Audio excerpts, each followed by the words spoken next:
তো hello guys, আসসালামু আলাইকুম। আপনাদের জন্য আবারও নিয়ে এসেছি নতুন একটি ইন্টারেস্টিং ভিডিও।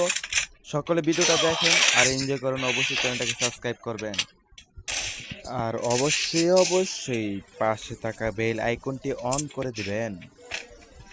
আর যারা যারা টিকটক থেকে দেখতেছেন অবশ্যই আমার ইউটিউব চ্যানেলটাকে সাবস্ক্রাইব করে দিয়ে আসবেন।